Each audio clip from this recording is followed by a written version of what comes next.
Assalamualaikum warahmatullahi wabarakatuh. Hari ini saya kedatangan Gus Ali Rahman yang juga seorang penelusur jejak para leluhur. Saya ingin bertanya sama beliau tentang masalah siapa sih Ronggo Warsito. Memang saya sangat mengidolakan Ronggo Warsito salah satunya. Gimana Gus tentang Ronggo Warsito? Siapa beliau?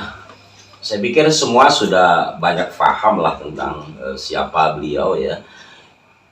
Raden Ngabehi Ronggo Warsito adalah terah dari Yusodipuro, di mana Yusodipuro sendiri kita tahu sebagai pujangga Keraton Surakarta, dan begitu juga dengan Raden Ngabehi Ronggo Warsito, dan banyak melahirkan karya-karya Raden Ngabehi Ronggo Warsito yang memiliki nama asli Bagus Burhan.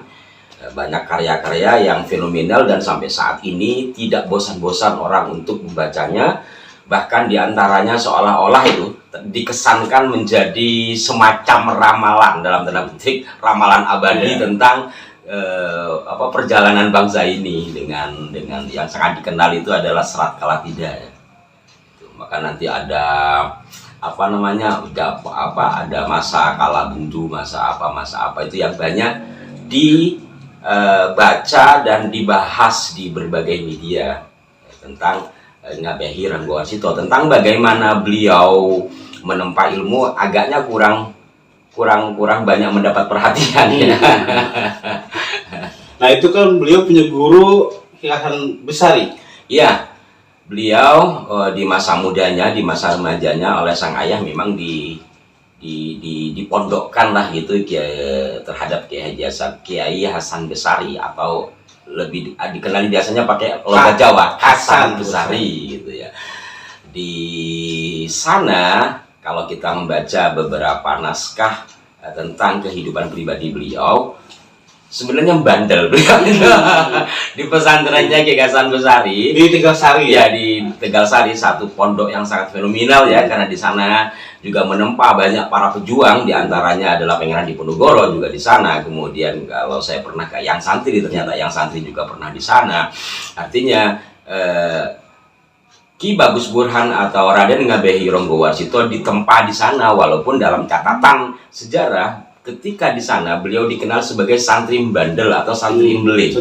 Santri beling, sehingga pada akhirnya beliau juga sempat dipindahkan pesantren gitu. Tetapi penempaan akhirnya juga terjadi, setahu saya ya, mungkin ada naskah lain, setahu saya penempaan akhir sehingga beliau menjadi satu sosok mutiara yang berkilau ya di Kiai Hasan Besari.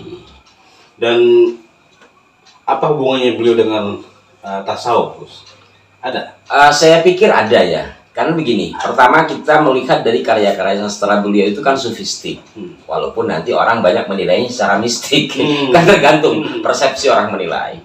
Satu, kita melihat dari karya-karyanya. Sisi lain orang kan melihat itu ramalan, padahal kalau saya melihatnya itu lebih kepada batin beliau membaca resonansi alam semesta, kurang lebih seperti itu yang dituangkan ke dalam sebuah karya sastra Jawa.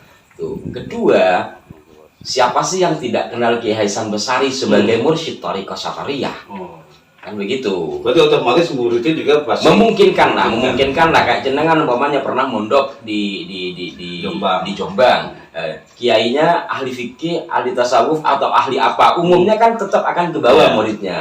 Entah jenengan akan jadi fuqaha atau akan menjadi atau menjadi mursyid, walau kan gitu. Tapi setidaknya apa yang diajarkan di pondok pasti ada membekas kepada muridnya. Maka kalau kembali kepada Raden Ngabehi Ronggo Warsito, beliau sebagai murid dari seorang mursyid thariqah, memungkinkanlah beliau juga mengenyam ilmu thariqah atau tasawuf tersebut. Untuk konteks bangsaan, Gus, Ronggo Warsito beliau kan sastrawan yang katanya mengkanter sastra yang dibuat oleh Belanda. Iya, dalam konteks kebangsaan banyak ya, termasuk di dalam naskah-naskah yang oleh sebagian orang disebut ramalan gitu. Karena Ronggo Warsito ini beliau kan diangkat menjadi pujangga Keraton Surakarta pada 1840-an ya. Artinya itu pasca Perang Jawa. Perang Jawa, yang disebut Perang Jawa adalah perang perlawanan dari Pangeran Diponegoro ya.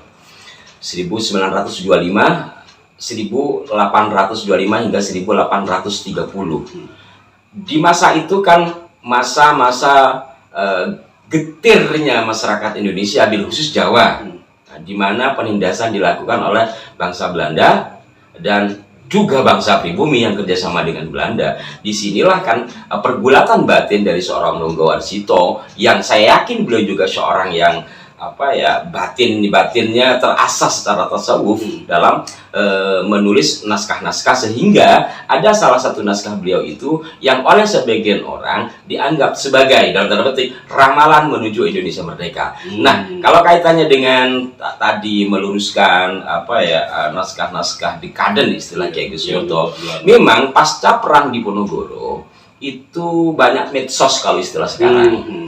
Jadi kekalahan dalam tanda petik Pangeran Diponegoro dilawan oleh para penerusnya, termasuk oleh Untung Suropati, dengan naskah-naskah juga. Bagaimana menanamkan rasa patriotisme dan nasionalisme, kurang lebih seperti itu, dan membenci Belanda.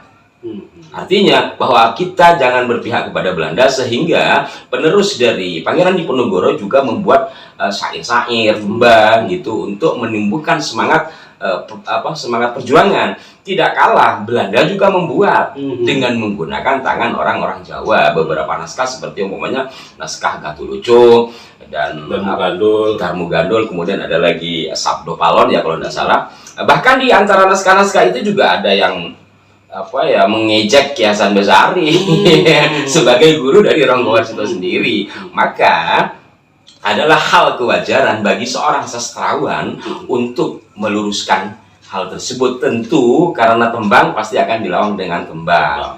Nah, sama kayak sekarang YouTube dilawan dengan YouTube. Makanya kan kita ini juga harus meluruskan sejarah nih. Ya, saya YouTuber, YouTuber. Saya kontainer, Ustaz. Saya masih kontainer. Jadi mengisi konten berarti kontainer. Meluruskan sejarah gitu kan gitu. Bahwa sebenarnya sejarah kita seperti ini gitu loh. Begitu, Gus Alirahman, terima kasih. Dan saya sebenarnya secara pribadi juga ada pengalaman mistik Gus ya. Jadi, nah ini malah saya tertarik jenengan beberapa waktu lalu, kita ini sama-sama orang Ansor ya. Jenengan pernah cerita ke saya ketika ziarah ke Raden Ngabehi Ronggowarsito, mungkin ada wisik atau bisikan gitu dari beliau. Malah saya pengen mendengar dari jenengan. Kalau tentang sejarahnya tinggal baca buku. Tapi pengalaman pribadi kan tidak semua orang tahu. Bisa diceritakan ke saya. Saya balik pemirsa. Jadi ceritanya singkatnya, ada orang minta tolong ke saya gitu. Ini masalah sangat rumit gitu loh. Sampai ceritanya anggota dewan sendiri itu pernah nyerah gitu. Sehingga orang tersebut minta tolong ke saya. Sebenarnya saya